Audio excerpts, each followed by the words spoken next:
Hi, everyone. We are so excited that y'all are here today for our panel on soccer in North America. As was mentioned, my name is Tatum Lowe, and I am a 2L at Pepperdine Crusoe School of Law. I currently serve on the Symposium committee for SSLN, and I'm also the sports chair for Pepperdine Sports and Entertainment Law. So we're super excited about our panel today, and we have some amazing panelists that are here to speak to you. So panelists, oh, y'all already have your cameras on. Awesome. So our first panelist is Eric Hagen. Eric is currently the Senior Vice President and General Counsel at Austin FC. Before coming to Austin FC, Eric was a partner at DLA Piper. Eric attended Pepperdine University for undergrad, where he received his degree in biology. Eric then attended Pepperdine School of Law, where he received his JD, and he also attended Dartmouth College, where he received his MA in environmental chemistry. Eric was also my boss this summer, and I can attest that he is very intelligent and is going to have some great things to share with us today. Our second panelist is Randy Haight. Randy is currently the General Counsel at LAFC. Before LAFC, Randy was the Associate General Counsel for the Los Angeles Clippers. Randy received his Bachelor in Science from SUNY Rockport, where he studied criminal justice. Randy then attended George Washington University School of Law, where he received his JD. Randy has also studied and received a certificate in dispute resolution from Pepperdine University School of Law. Our last panelist is Richard Motzkin. Richard is the Executive Vice President and Managing Executive of Wasserman Media Group's Global Soccer Division. He is widely recognized as the preeminent soccer agent in the United States, and he, with his colleagues in the UK, helped manage the overall strategy and direction of the most successful soccer practice in the world. Prior to joining Wasserman, Richard founded Sportsnet LLC, where he represented many top soccer stars. Notably, he has represented the #1 pick in the MLS Super Draft, I believe 9 times in the past 13 years, but you can correct me on that if I'm wrong. Richard attended the UC Berkeley for undergrad and received his JD from Loyola Law School. So thank you so much all for being here today.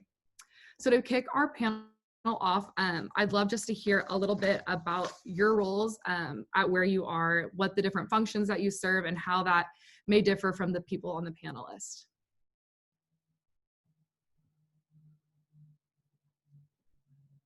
I didn't know if you want any particular one of us to start first, but maybe I'll just go ahead and jump in. So I'm Eric Hagen. I'm General Counsel at Austin FC, so I touch pretty much every legal issue that comes across our business ops or soccer ops for our club. And it's quite a bit for us right now. We actually don't have a team.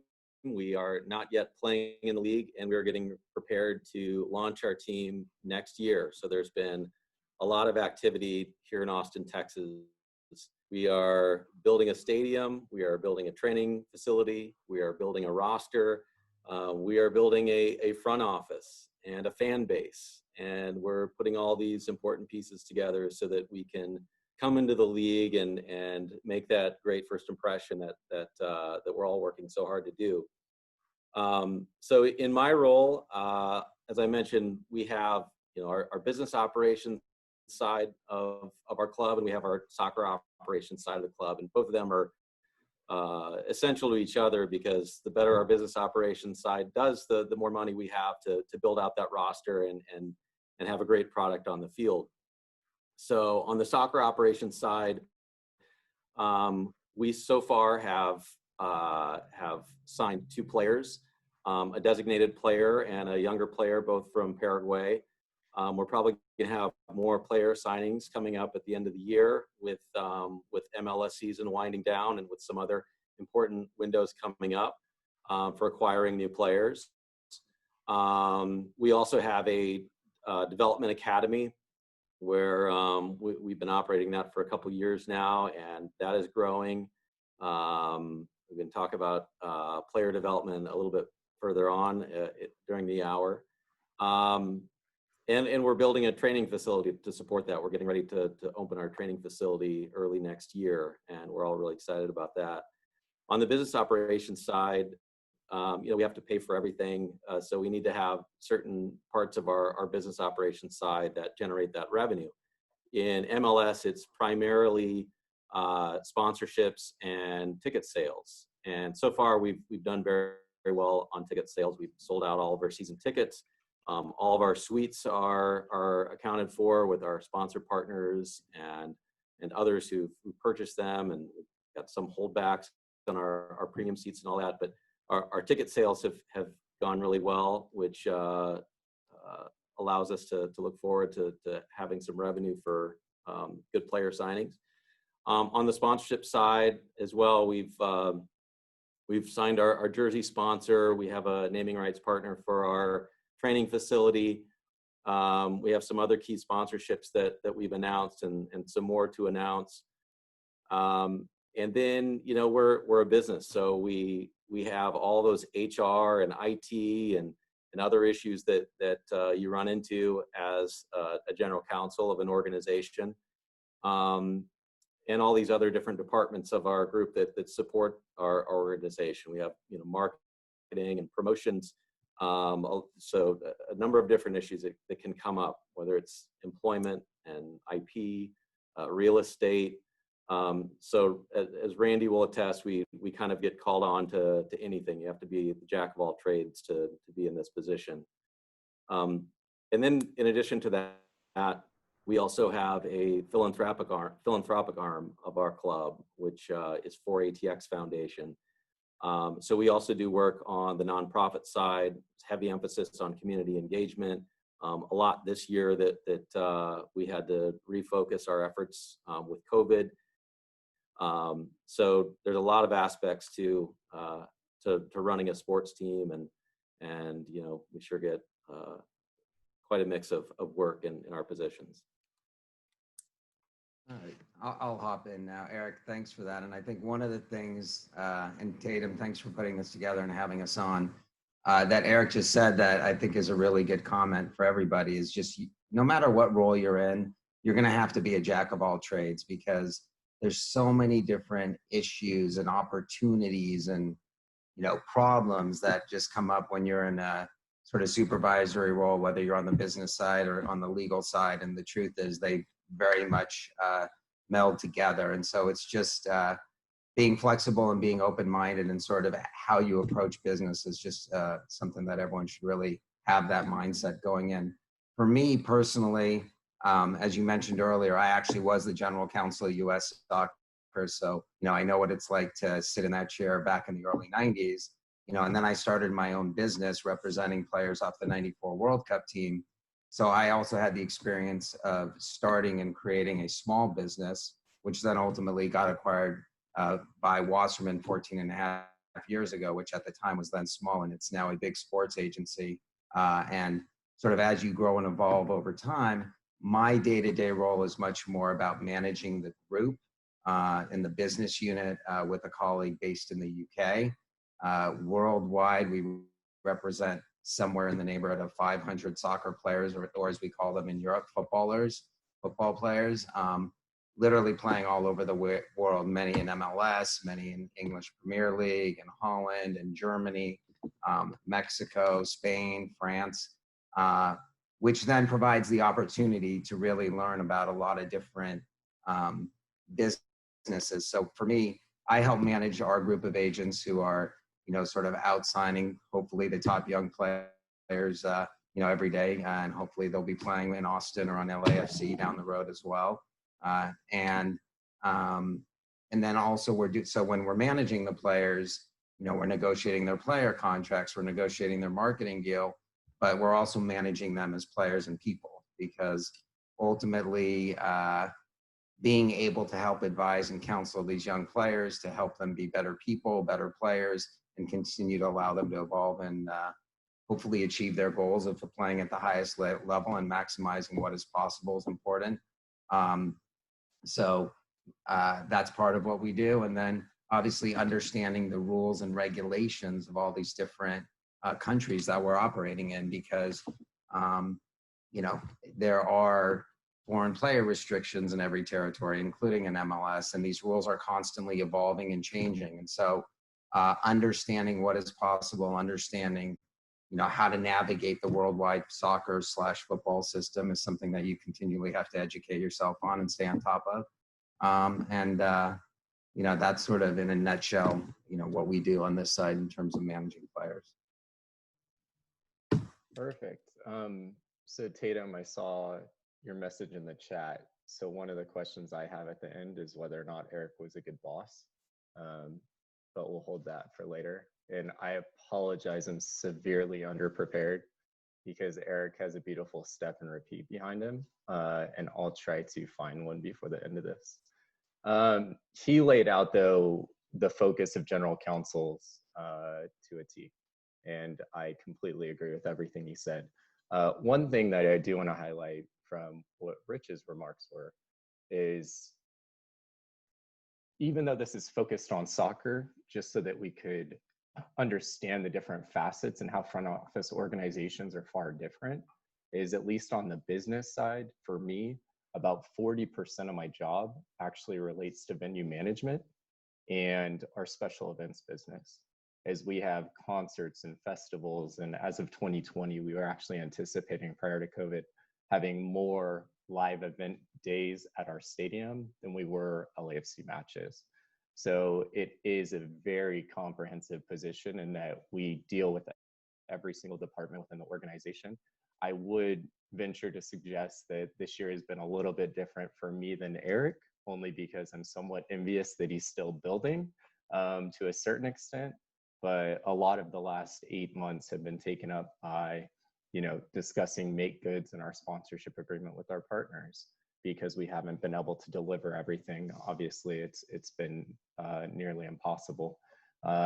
Discussing refunds or rollover credits with our ticket members, as well as going through the various protocols which Rich can attest to regarding requirements for testing for all of our players, as well as what the bubble in Orlando looks like over the summer. So this year was extremely unique. I think the last 8 months felt like about 5 years worth of practice.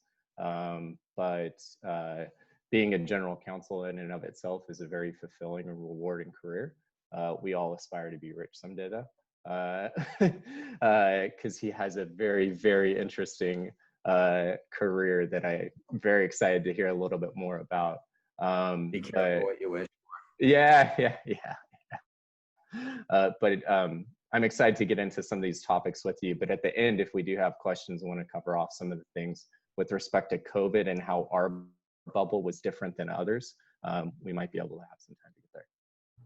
Yeah, that would be extremely interesting. I know the bubble is insane. So we'll definitely try to find some time for that at the end. So kind of just hopping into some of the questions that we had. In order for the MLS to continue its growth in a very crowded American market with the NFL, NBA, and all the other leagues in here, what are teams and what are agents doing to help promote growth and to compete for whether it be advertising or different sponsorship deals? I'll start.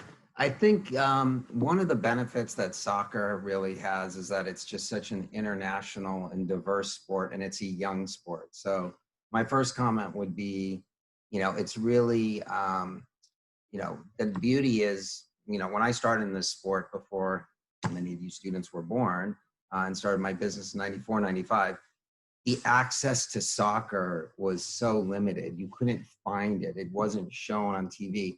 And you fast forward to where we are today, and you have all these youth growing up who have MLS as a league that they've grown up with. They see players that they can relate to, whether they're players who've played here and gone overseas, or American players who've gone overseas, or even Mexican players who are young and being successful, and that has that aspirational feel to it. And you also have, it's a very progressive sport. It's a very inclusive sport. The supporter sections that you have at a place like LAFC with 3252 and at a bunch of these other venues, if you haven't, by the way, had an opportunity to go to an LAFC game when we get to go back and see those in person, or to some of these other places like in Portland, it's an experience, and it's something that I think is really attractive and captivating to a lot of the people who are growing up in America. And it's, as I said, and so when you go out in the marketplace, I think a lot of times you see that, MLS is sort of the first league, and to sort of encourage people to try new things, to be creative, whether it's with jersey or patch sponsorships. or whether it's with, you know, engaging them in a way that includes their supporters or athletes. And so I think that's one of the really, I think that soccer and MLS have really tapped into a much younger generation. These kids have grown up playing it. It's the number one world in this. It's the number one sport in the world, and so the acceptance of everybody and the ability to sort of attract brands, and then ultimately it's also about metrics and performance, right?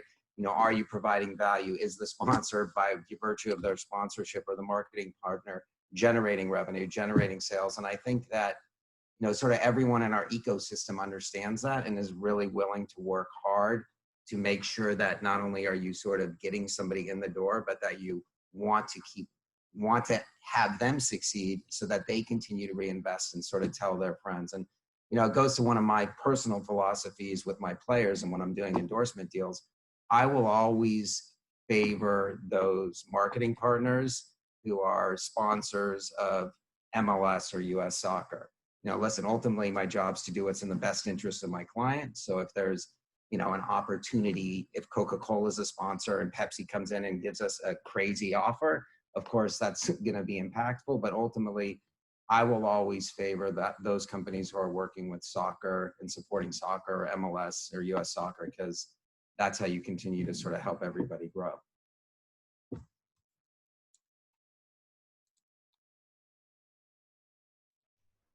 Yeah, so thank you for the plug.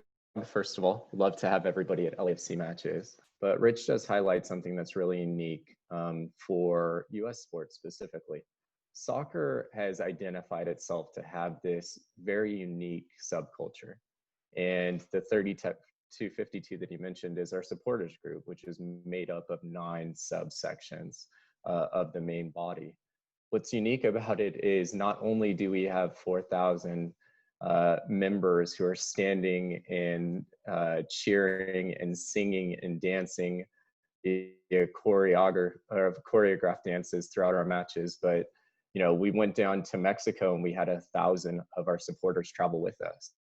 We'll go up to Portland or Seattle and we'll have 800 to 1,200 depending on the day. We went to New York City and our content team literally captured content for hours of our supporters cheering in Times Square, beating the drums. And it truly is developing a community. I really enjoyed my time when I was working for the LA Clippers, but I can see a stark contrast between attending a Clippers game and going to an LAFC match. And a lot of folks that I ultimately bring, many of them who aren't necessarily sports enthusiasts, have always wanted to come back and experience another LAFC match just because of the atmosphere and the environment in which we provide. For one, we are extremely inclusive. And that has been that way from day one. Our marketing team has done a wonderful job. And I can also indicate that Austin has done a tremendous job in developing its brand identity. And it's a grassroots efforts to a certain extent in which you try to build up. We don't have the historical capacity of other organizations that have been doing this for countless years, right? As Rich indicated in taking over for athletes in '94, if you spoke with most fans, including soccer fans, right, in 1994, and whether or not they'd be interested in watching US soccer at the time, right? Not necessarily the World Cup, but watching our domestic leagues versus watching EPL, Bundesliga, La Liga at the time. And I myself, right, I played in college, but I wasn't focused on watching MLS, albeit that was 20 years ago, and the game has changed tremendously in the United States since then. And now you'll speak with soccer enthusiasts, right, that love the world's game and still support clubs in Europe and South America and in Mexico, but actually say that they really enjoy not just watching a match for MLS on TV, but actually attending in person. And I think you're starting to see the development too stem from things like what Austin FC and what LAFC were successful in doing in developing soccer-specific stadiums, where it truly does feel like you have your brand identity, as Eric was mentioning, that's connected to the front office, but specifically stemming onto your own stadium rather than playing in an NFL stadium, or what we saw, not too long ago, certain teams that were playing on baseball fields. And so I think that we have seen it grow significantly for that reason. And I can only imagine what the next 10, 15 years are going to look like for MLS, right? But specifically for US soccer.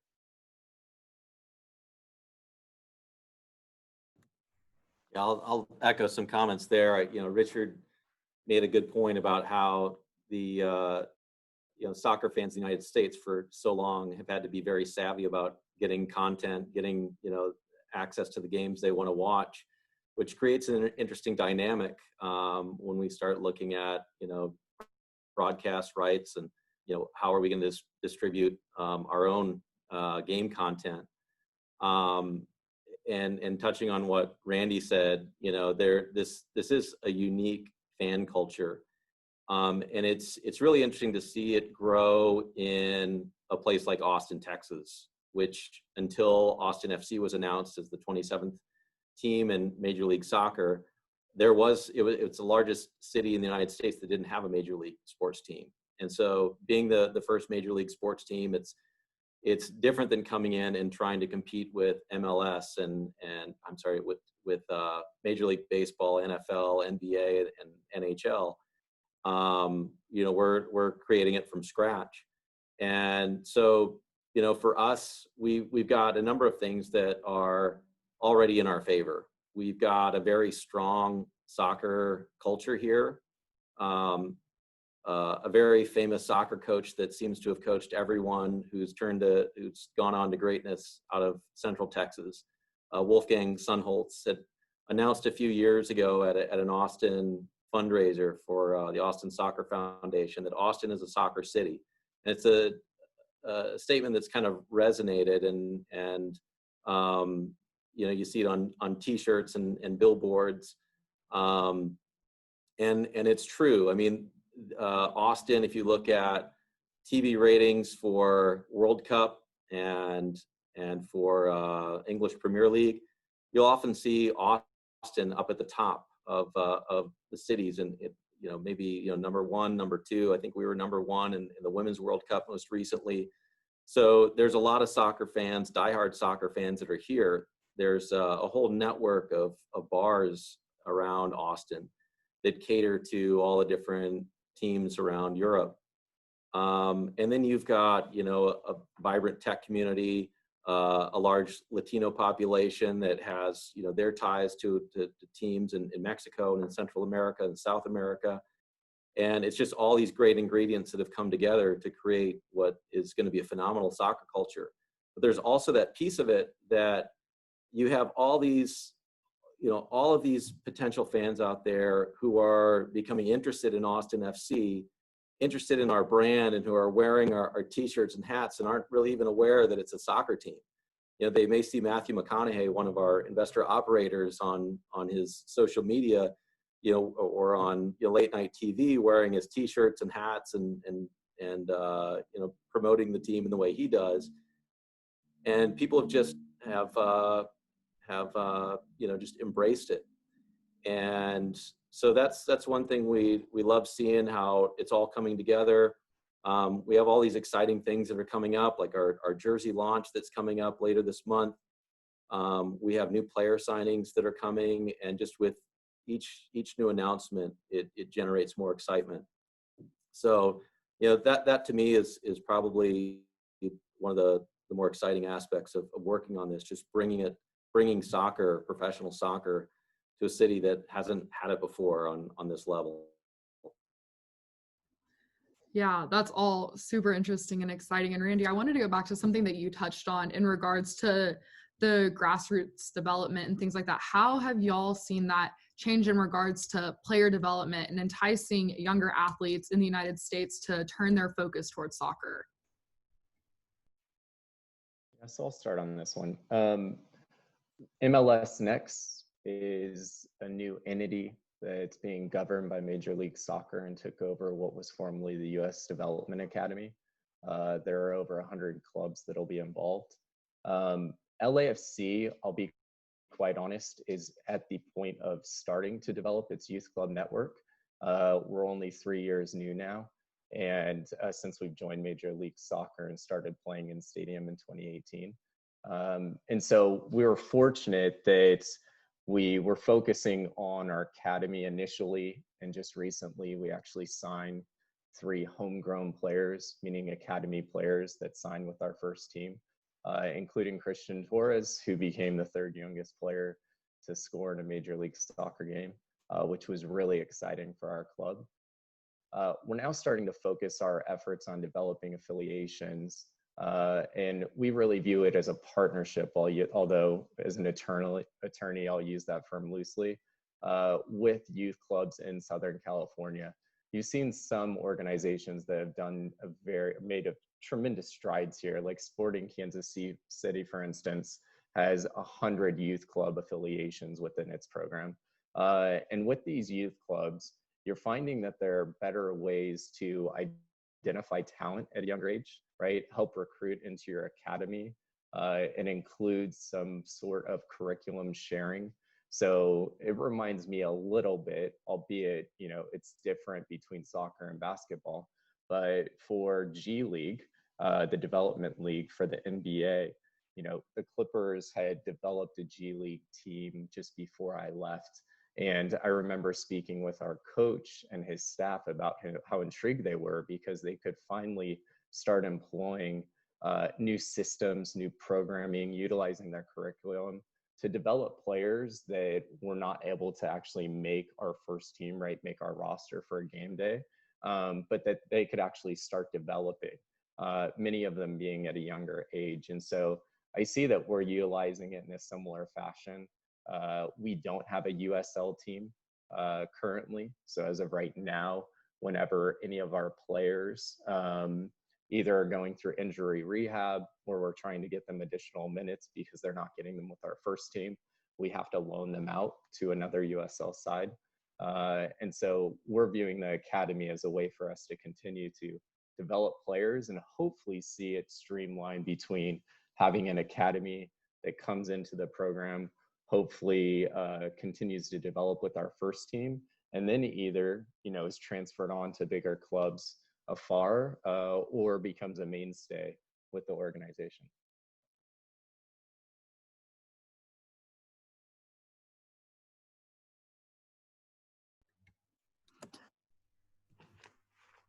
Did you want to add?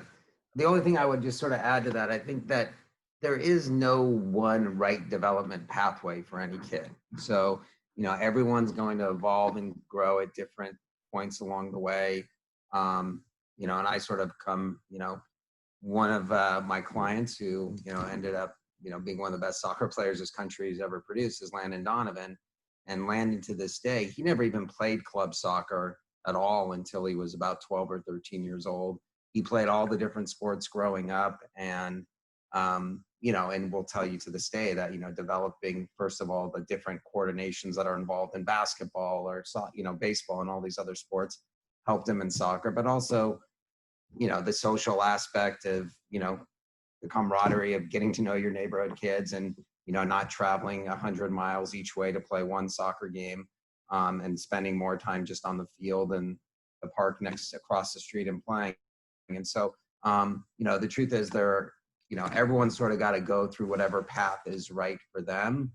Certainly, I think as one continues to grow and evolve and as their talent is noticed, the opportunities are going to be presented to those, elite level players.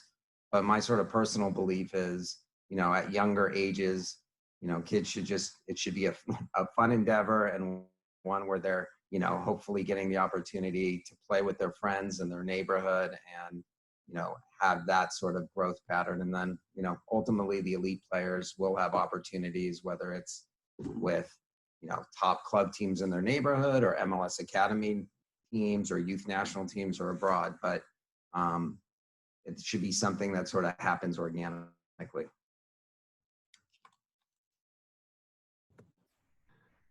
Yeah, so I probably have multiple perspectives here. I've got the perspective of being a soccer dad. I have 3 boys. My oldest is is a more serious soccer player.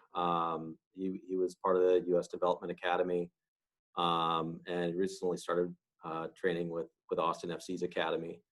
And so I kind of, see it through him. I see it through all these young kids here in Central Texas. And, now our academy, as it's growing, we're even having out-of-state kids who are coming here and being part of our homestay program. So it's a huge investment. From the club side, it's a huge investment for us. Maybe years down the road, it's going to pay off because these are players that we develop, and they go on to play for some of the top teams in the world. And then those mechanisms that I think Richard mentioned earlier, the training compensation, solidarity payments, and all those things, can help the bottom line for teams in the United States. But yeah, I think it's a tricky thing to develop young players in a country as big as the United States. Richard mentioned this, the long travel. I've certainly have spent a lot of time doing that. I mean, flying to games, driving 8 hours to a game in Oklahoma can be quite taxing.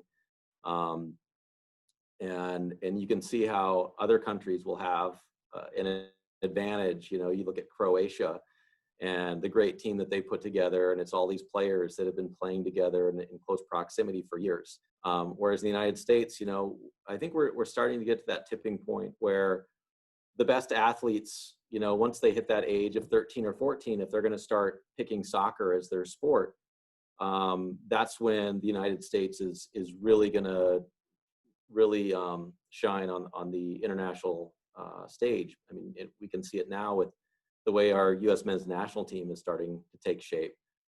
We probably need to be careful about how much hype we're giving it, but it seems like maybe a decade ago we would have been so excited to see a young American go to a team in Europe and play against a Barcelona or play against a Chelsea. And now we have young Americans who are over there starting for those teams, not only starting, but actually doing well.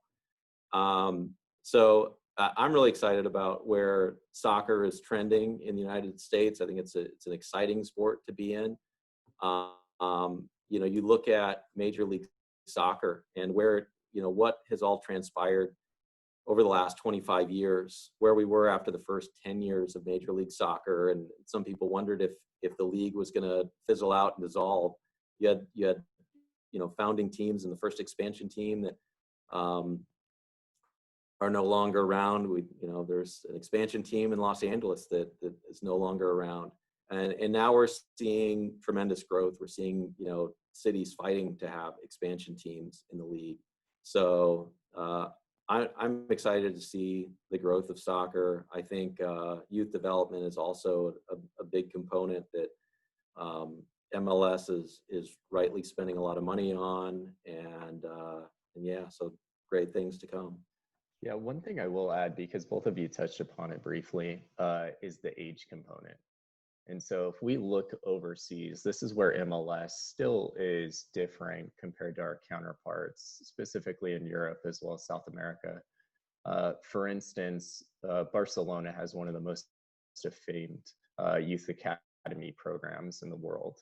And they started identifying talent at the age of 6.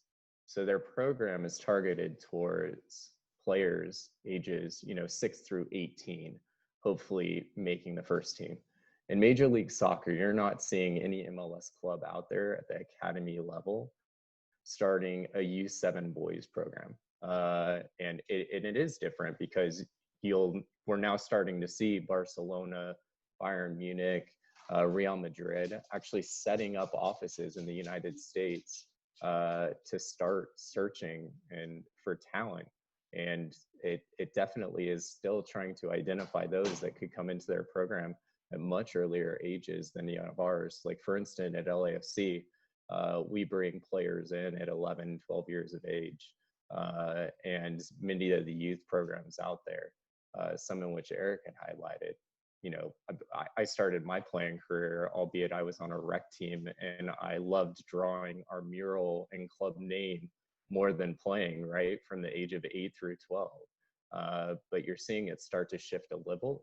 It'll be interesting to see that more European clubs are actually going to set up shop in the United States and continue down that path of trying to identify earlier than MLS clubs, and then seeing how MLS ultimately responds. Yeah, that's really interesting to see the impact that that could have on player development here too in the future. So turning gears a little bit, Richard, I was wondering if you could kind of share with us about how the European model kind of differs from the MLS when it comes to freedom and player transfers. Well, yeah, and it touches on what Randy just said at the end there too, because one of the unique things about soccer, football, or global football is it is a worldwide market. And so that makes it, on one side, if you're representing players, a good situation because you have, in theory, many more potential suitors for your players. But it does make it a little bit more complicated and difficult for clubs, not only in MLS, but all around the world. Because ultimately, and now telling into your question, clubs who are spending a lot of time and money and effort on youth players, if they ultimately don't sign these players, and let's say it's the most talented player, then there's a system that's set up, by FIFA with training compensation and solidarity payments that has to do with compensating clubs to develop players, as well as compensating clubs when players are sold before a certain age. On each transfer of those players, they're going to get some more incremental revenue for the sale of that young player who they helped develop. And this is a very complicated and continuing evolving issue. Again, the theory is that on one hand, if you look at it from the club side, they're going to say, we want to have incentive to continue to invest in these players so that we can get rewarded for it. And then the flip side is if that compensation isn't paid, a lot of clubs will say, we're just going to go bankrupt. We can't afford to do that. And then all you'll be left with is the super clubs who have all the money in the world who can spend money on players. So again, I understand and I see both sides of that equation. For me, when it comes to a player that I'm representing or that we're representing, it's much more, especially when you're talking about the young player, where is the best place for that player to go and develop, right? Because you'll talk to young players, and understandably, if you're talking to, a young player who's overseas playing basketball, will probably say, I want to go play for the Lakers and be a champion, right? And it's very similar here. A lot of times you'll talk to a young player and they'll say, okay, I want to go play at Barcelona or Real Madrid or Manchester United. But the truth of the matter is, put aside some of the foreign restrictions that, the actual rules and regulations that might limit their ability to go there. Again, you have to look at ultimately for a young player, where are they going to go that's going to allow them to develop and grow, not only just as a player, but as a person. And so the step from being an amateur player to a pro player is a massive step. And so now you're talking about, is that player, first of all, gifted and physically good enough to do that? But then there's all the other issues. Are they, mature enough socially, emotionally, intellectually, to A, do it domestically, and then B, hypothetically go overseas to a country where they don't even speak the language? And so there's a lot of different factors that you've got to look at. And candidly, in my opinion, it's very few players who could actually make that step at a very young age and go to another country overseas and have a really good chance to succeed, because it's hard. Because, there's not much margin for error in Europe. And they're also still, it's less and less, but there's still also an anti-American bias. So if you're a young American going over there and you have one bad game, you're probably sitting on the bench for a pretty long time. The other thing that happens quite regularly is the coach who likes you and has recruited you, they lose their first 2 games and they're fired, and a new coach comes in and says, I don't like American players. I'm not ever going to, and so there's a lot of different variables and factors that you got to consider. And ultimately, for a young player, I want that young player to be in a place where the likelihood is they're going to grow and develop, and they're going to be in an environment where the people care about them, because every player is going to have their ups and downs. It's never a linear thing. And so you need to be surrounded by people in a club that's going to give you that chance to grow and develop. So, I'm not sure if that directly answers the question, but, those are some of the things that you really look at and think about when figuring out where is the best place for a player to start their professional career. No, absolutely. That makes sense. So now switching gears again, let's talk about the bubble and how y'all feel like the bubble was handled, how it was set up, how you're seeing a continuing impact on it, how it affected player contracts, sponsorship contracts, anything of that nature. Eric, you want to start? I'm kidding. I'm kidding. Feel free to, because I'm interested in your thoughts actually. Oh man. Well, here's the best thing about the bubble is that, you know, for someone who's involved in launching a team for next year, you know, we got to see all of this stuff going on in front of us, and to brace ourselves for, you know, what could still be going on next year. I don't anticipate that next year we're going to be going into a bubble, but I think we did see what can happen, how many things can mobilize in a short amount of time, and how important it is to have strong partners who believe in your product. You know, to have, you know, ESPN and Disney and everyone else come together and put this together in such a short amount of time was pretty remarkable, especially when you factor in that the collective bargaining agreement, you know, was still getting ratified. What was it, like a month before this all took place? And there were going to be some drastic consequences for a lot of the teams if that hadn't happened. So I think that was, you know, one takeaway that I saw is that, you know, you've got to be nimble. You know, this, just seeing this happen and, you know, in the stage that we are with our club, you know, we're in the building stage, and, you know, Randy, he's, you know, a few years into that with LAFC, and all of a sudden they had to deal with this. So we didn't experience the bubble. I think we did have at least one representative, if not a couple representatives. We had our head coach, Josh Wolf, who got some good TV time, scouting some of these games. But yeah, we weren't as involved in the bubble. So I'm anxious to hear what Randy has to say.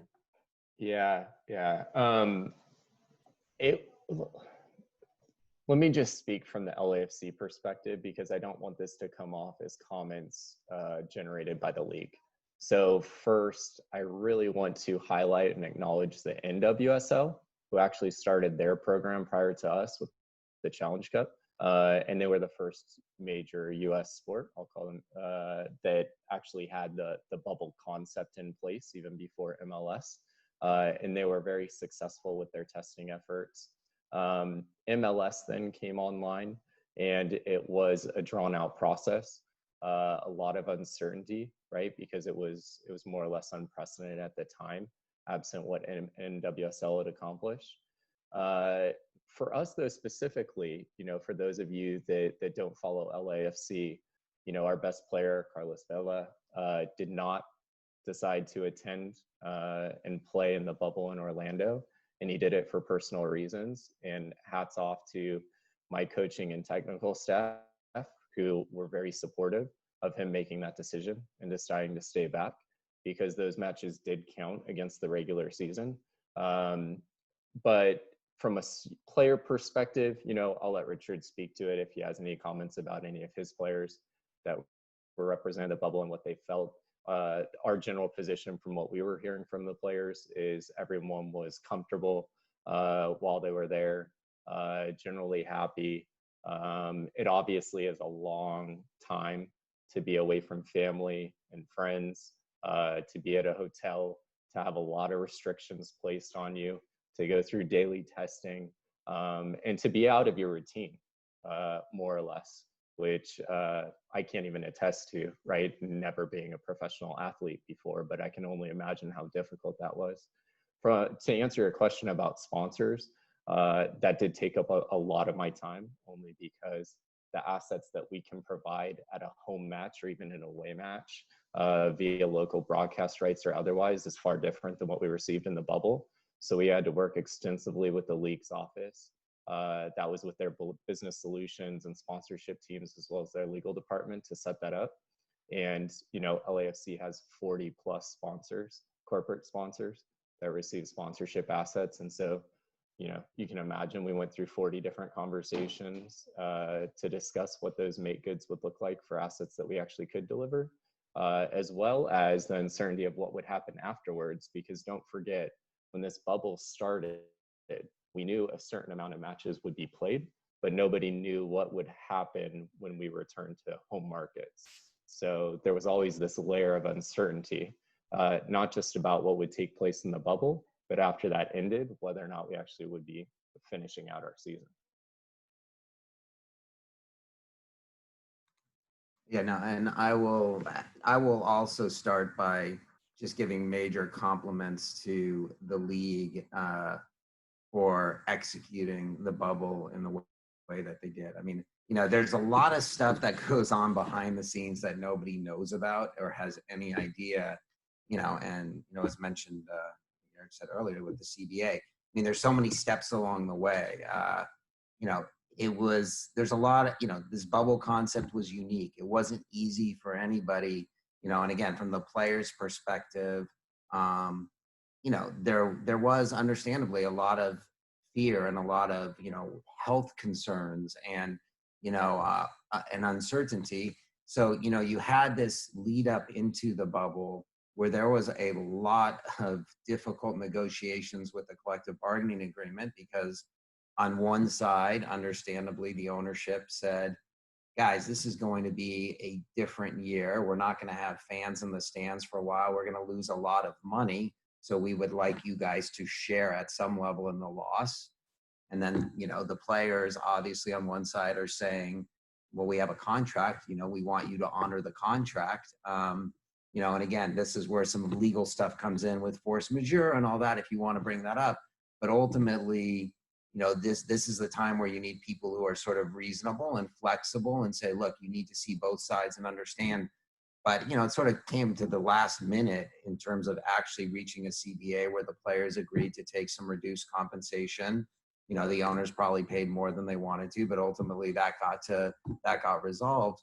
But then, you know, in the bubble itself too, you know, it was, as you would imagine, you know, it was the first time that there was concerns because there were two teams who had, you know, effectively brought it into the bubble, and their teams two of the teams ultimately had to leave the bubble.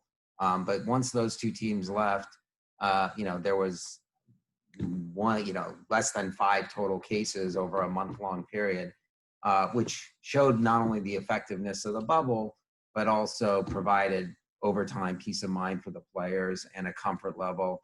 And again, there's a lot of dislocation for everybody, but the players included, right? They were gone from their families, the ones who made it all the way to the final for, I think, a month and a half, or almost 2 months, right? And, yeah, that's a long period of time for anyone to be away. And so, again, I give credit to the league for putting it together and for sort of making it come off, and, you know, again, to everybody involved as well.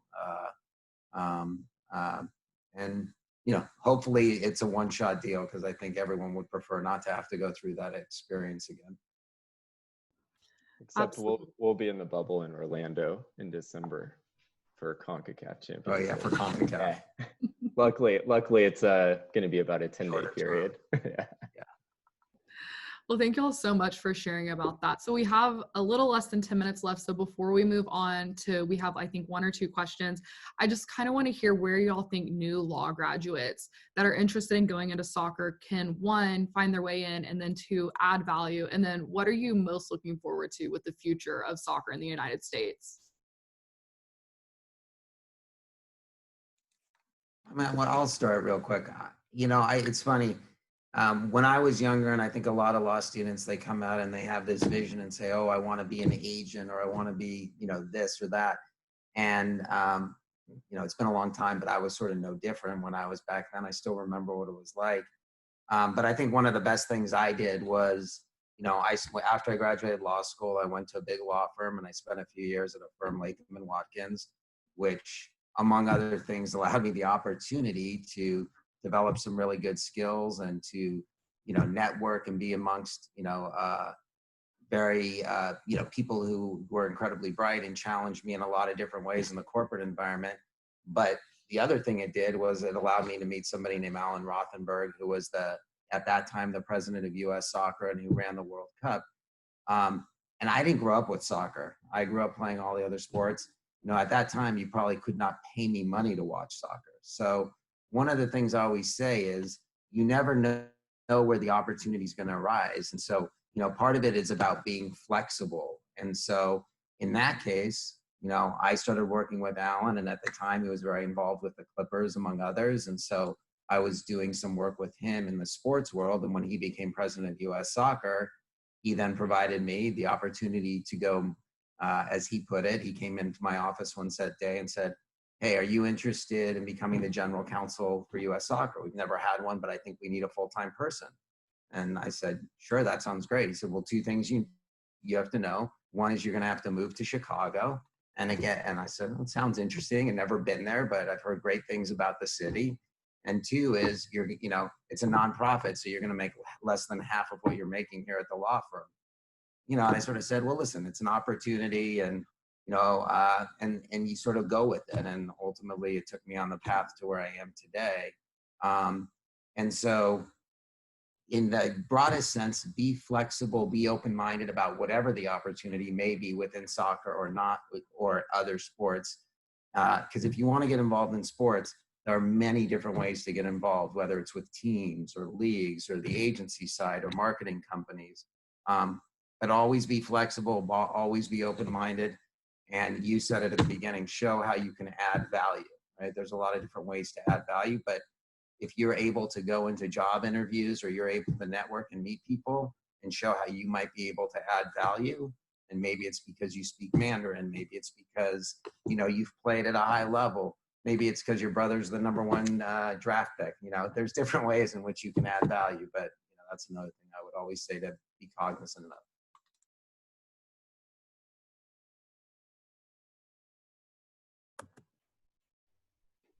Randy, why don't you go ahead? All right. Yeah, I completely agree. I would add, having applied curiosity is extremely important. I remember I had 2 students approach me when I was working for the Clippers, and they mentioned to me that their dream job would be serving as an attorney for the Clippers. And I asked if they'd ever be interested in a position with the Lakers. And what was funny to me is they said that they grew up as fans of the Clippers their whole life. They had always hated the other team in town, and that they would never, ever be open to the idea of working for the LA Lakers. And I said that was actually a little bit closed-minded. There are very few of us that serve as legal counsel for teams. So if your goal is ultimately working for a team, as Richard mentioned, you have to be nimble, you have to be flexible, because that job may not open in the LA market, right? You might be in Austin, right? That's how Eric made the move from LA over. The next opportunity might be in Nashville, or it could be in Philly. And just because you might have fandom for one specific team, I think the opportunity provides, it's unique in that it's only going to open up so many times. The general counsel for the LA Dodgers has now been there for 35 plus years. So if somebody had been waiting for the last 35 years to be the general counsel of the Dodgers, they missed out. And I only bring that up because there's no traditional path to get there. And so just make sure that you're finding a position that you're going to be engaged in, that you're going to be receiving substantive work, whatever that might mean for you, that you're going to have skills that'll potentially translate for whatever your short or long-term goals are. I love that Richard brought up initially speaking a different language. Sometimes individuals feel, well, I need to work in the sports industry, but how do I initially break through? Do I have to work from the bottom up? And the answer is no. Like, many of us move in at different levels within our career. And I am someone who did not work at a law firm. I clerked for the Ninth Circuit and then immediately went in-house. And so that's not traditional path. And I've been practicing law for 9 years, and I'm a GC, so I'm very young for the position when you look at my counterparts, whether it's within MLS or otherwise. But I just say, be hungry, have applied curiosity, find ways in which you can add value, as Richard mentioned, and that can be in a myriad of ways. And networking was one of the most difficult things for me early in my career, or even as a law school student. And I look back, and if I could change one thing, it would be that. I wish I started a lot sooner. I wish I made it a better effort at getting to know people, not just within the industry of sports, but specifically within the legal community. And whether that was current attorneys or, similar to Richard, former practicing attorneys who had that experience. And to answer your other question, I'm actually really excited about the NWSL. Having Austin FC come online in 2021, having Charlotte and then Sacramento join thereafter, it's a really exciting time for Major League Soccer. And we have a lot of great executive and senior leadership teams that are managing these organizations. And I know that they're going to come in with a bang. But I think NWSL is another one that I'm really watching. And with the announcement of Angel City FC in Los Angeles specifically, I just think it's a really amazing time for women's sports.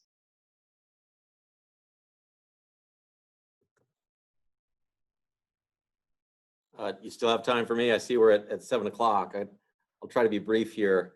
I could probably just say, I'll take Richard's spiel there, and then you can just insert my name, and it's some similar experiences to that. I started off in big law, and I actually spent a long time in big law, almost 2 decades. And I think you get a lot of good experience doing that, going from a transition of being a big firm partner and dealing with the pressures and the stakes and the deadlines and the chaos of that can translate well when you go into a position where you have to be very nimble and adapt to a lot of different situations. I've talked to a lot of general counsels and in-house lawyers for sports teams, and they all seem to have somewhat of a different path. But as Randy said, maybe a traditional path is that there is, somebody does start at a big law firm. That does seem to be one common denominator. Like Richard, I actually had the good fortune to meet someone early on, before I started a career actually in college. Anthony Precourt, who's the majority investor operator of Austin FC, was a close friend of mine at Pepperdine when I was an undergrad. We both went to Dartmouth for grad school, and we stayed good friends after that. We used to go to the Super Bowl every year. We did a lot of things that was revolved around sports, and incidentally enough, revolved around coming to Austin, Texas, and spending time here in the city. So, it was 30 some years of having that friendship, and then developing as a lawyer, getting all those skills as a lawyer on sophisticated matters. And then he got to the point where he was contacting me when he had legal issues. And, I think it was through those interactions where he said, you know what, I need a general counsel for my team. Would you be willing to move to Austin, Texas?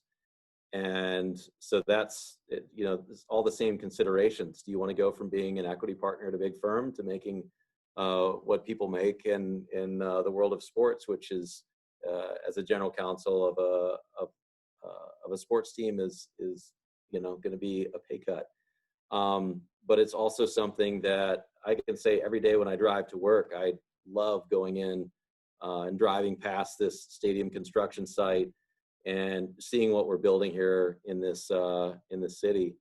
So it's a great job to get. I think it's a really hard job to get. As Randy said, to become the chief legal officer of a major league sports team is it's a coveted job. There's a lot of people who are competing for that, and so it's important to have a good network, to develop good skills that are going to help you adapt and be good at that job once you have the opportunity to get it. Well, thank you all so much for your time. It's been extremely interesting and enlightening, and I know everyone here and all of the Student Sports Law Network really appreciates it. So that wraps up our panel on soccer in North America for the night. And now I'm going to hand it off to Hayes Rule, who will be introducing the next panel.